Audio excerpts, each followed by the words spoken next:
Dans un laboratoire secret de la ville de Swellview, les soldats de l'installation transportent dans les couloirs un de leurs dispositifs technologiques les plus précieux, qui a le pouvoir d'altérer la réalité. En chemin, l'objet est volé, déclenchant une grande alerte autour du site, tandis que l'intrus tente de s'enfuir avec l'appareil entre les mains. Le voleur de machines fuit dans les couloirs du laboratoire, utilisant ses compétences de combat pour assommer et vaincre chacun des gardes de sécurité.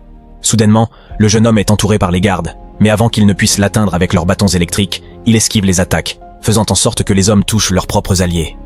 Grâce à cela, tous les agents sont renversés par les décharges électriques, permettant à l'intrus de fuir jusqu'à la sortie et de verrouiller les portes avec un cadenas.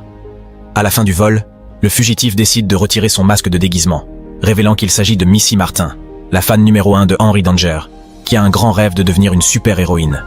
Avec l'aide du manipulateur de réalité, la jeune fille prépare ses ordinateurs de hacker pour configurer le dispositif et ramener Henry Danger à la vie.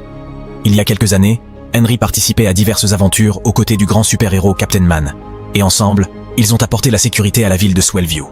Au cours de leur mission, le duo a été rejoint par le célèbre génie Tuos, ainsi que par les meilleurs amis du jeune homme, Jasper et Charlotte. Enthousiasmé de participer à tout cela, Jasper s'est de plus en plus consacré à ses entraînements, réussissant à maîtriser l'art de se battre tout en dormant. Enfin, Piper, la sœur cadette de Henry, a fini par faire partie de son équipe, complétant ainsi le groupe de super-héros de Swellview. Une nuit, lors d'une grande catastrophe, le jeune homme a décidé de se sacrifier pour sa ville en pilotant un dirigeable explosif en direction des montagnes, afin qu'aucun civil ne soit éliminé. À ce moment-là, Henry a découvert que, grâce à la substance radioactive qui avait été déversée sur son corps, il était capable de générer des champs de protection, permettant au garçon d'échapper à l'explosion complètement indemne. Depuis cette nuit, la nouvelle s'est de plus en plus répandue, et toute la population croyait que le super-héros avait péri dans le désastre. Quelques années plus tard, Jasper marche dans les rues de la ville de Dystopia, aux côtés de la détective Jonas, qui lui demande où se trouve Henry. Peu de temps après, Piper et Schwoz apparaissent sur les lieux, disant qu'ils sont venus rendre visite au super-héros. Pendant la conversation, Jasper révèle qu'un affrontement est sur le point de se produire dans cette région, où un camion de carburant sera attaqué par une entité appelée Blackout. Le jeune homme explique que pour que la dystopie perde toute sa lumière, le méchant prévoit de détruire toutes les sources d'énergie de la ville. Pendant ce temps, Henry arrive à une conférence avec plusieurs journalistes. Mais à ce moment-là, l'énergie de la ville commence à s'effondrer, signalant que Blackout se rapproche.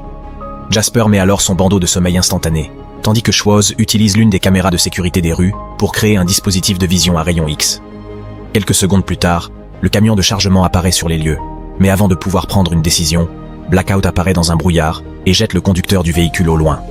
Rapidement, le méchant prend sa forme physique, permettant à Jasper de l'attaquer et de le frapper avec son coup de pied volant. Au même moment, Henry arrive sur les lieux du combat, et, en affrontant son ennemi juré, Blackout lance une attaque contre lui. Malgré la grande vitesse du méchant, le jeune homme parvient à esquiver les attaques, ce qui lui permet de saisir son adversaire et de le jeter contre la fenêtre de l'une des boutiques. Avec le méchant étourdi, Wayne est applaudi par les habitants, et après s'être regroupés, les super-héros retournent sur les lieux du combat. Irrité par les attaques qu'il a reçues, Blackout se jette sur son adversaire, le renversant au sol, et après s'être relevé, le jeune homme se prépare à vaincre le méchant.